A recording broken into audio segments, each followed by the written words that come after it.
Hi everyone!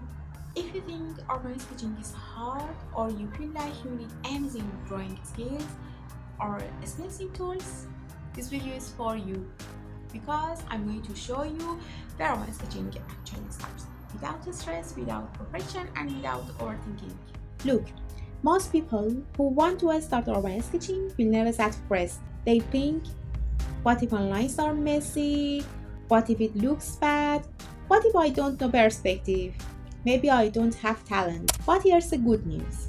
Urban sketching was made for people like that, not for perfect artists. The first thing you really need to understand is this. Urban sketching is not about drawing pretty picture. It's about seeing. It's about paying attention. Messy lines, totally fine. Shaky lines, completely normal. Sometimes those shaky lines actually make your sketch feel alive. Here's a sentence I want you to remember. If your lines too quickly, you're probably practicing the right way. One big mistake beginners make is saying, I'm going to draw the whole street. Don't do that. Good urban sketches start with less, not more. Start with one window, one door, one corner of the link. You don't need to draw everything. You don't need to finish everything. You really don't need many tools to start. A simple pen is enough. And if you like color, just 2 or 3 watercolor cards. That's it.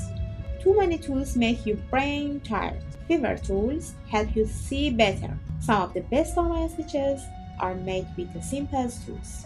This one is really important. Give yourself only 10 minutes, not more.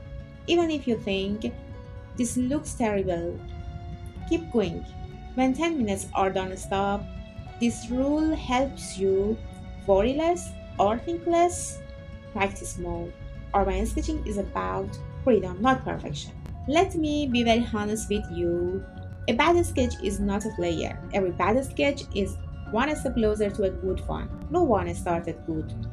No one. So if today's sketch looks bad, you still moved forward. Here's a simple path. Sketch a little every day or every other day. Not masterpieces, not perfect drawings. Just keep going. Because consistency is more important than talent always. If this video helped you, the next video is all about what tools to start with and what you don't need to buy. Feel free to check out the next videos. We'll go step by step together.